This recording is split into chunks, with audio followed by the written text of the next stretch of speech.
Hi, my name is Samantha, and today I'm going to be talking about concerning sporting behavior on different levels, values taught through sport, strategies, and religion and sport. So the first thing I want to talk about is sporting at different levels. Youth athletes tend to be influenced by professional athletes, media, and coaches that emphasize winning and competition. So I feel like when athletes are young, so like when you start your kids off playing sports like when they're younger, a lot of things that they're influenced by is people who they see on TV or people who they may watch that are in their sports, stuff like that. The media, so just things that they see on TV and anything that's concerning sports and stuff like that, and basically like the emphasis on winning that's either coming from their coaches, their teammates, or their parents. Also wanted to talk about the Colbert 6 stages of moral reasoning. So we have your pre-conventional, which are punishment and obedience, which is basically being punished for not following the rules. 2, pleasure or pain. We do what we want. When we do what we are told, we feel good about it. And then we have our conventional, which is good boy or girl when they start to understand what is right and wrong. Law and order, which is society basically works better when you have like a law system, when you have things that you have to abide by. And then you have your post-conventional, which is social contract, which you become aware of things that are happening like outside your situation. And then principle conscience, when you deal with human rights and how other things affect them. So I think all those things growing up turns you into the athlete that you grow into. So like the athlete that you end up, not that you can't change, but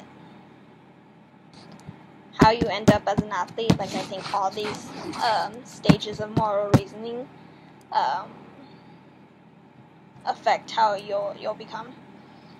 And then there's also barriers to good sporting behavior, which is importance placed on winning, which I know like when you're younger, like sometimes like I've had coaches, I used to play soccer when I was younger, I've had coaches who were just all about like winning, and they didn't care if you had fun or they didn't care if you enjoyed what you were doing, like all they cared about was winning. And I think that sometimes like will do like a negative effect on a child, because like at the end of the day, like they don't really care about anything else. They don't care about like having fun. Like they're just too worried about winning and like disappointing their coach, and they don't look at the bigger picture of things. And sometimes like it's not all about winning, it's what you get out of the game and making sure that you're enjoying it.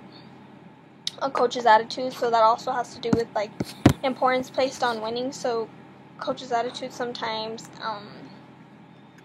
they may have just a bad attitude. I know I had coaches growing up, like they were just ugly, like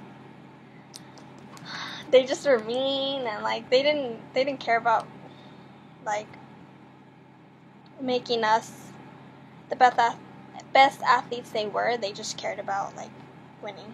And then also parental pressure. So I know sometimes like you have those parents who just put pressure on you to be the best that you can be and to win and to make sure you're not letting your team down. But sometimes like your parents just have to lay off and let you do what you need to do. Even if you are a young kid, sometimes like yes, you need your parents' advice, but sometimes you don't need them to be as harsh on you. Your parents can be your biggest critics and stuff like that. They just have to do it in the right way. And then also moral values are learned through sports. So some of the strategies that can help an athlete when they're younger develop into like a really good athlete is parents teaching value at a young age. Coach needs to prohibit play. if rules aren't followed. Coaches need to model behavior, which is a big thing, and reward good behavior. And I think most of this is taught like at a young age, because when you grow up being an athlete, like all the things that you're taught when you're younger follow you as you get older. And I think it's a lot harder to mold an athlete when they're older and they've been taught like all these things when they're younger. They're just stuck in what they've learned. And when you teach them the right way when they're younger, they'll just make them become better athletes as they get older, rather than starting off with like a negative attitude or anything like that, and then having to be molded differently as they grow older. So that's pretty much all I came up with. Thank you.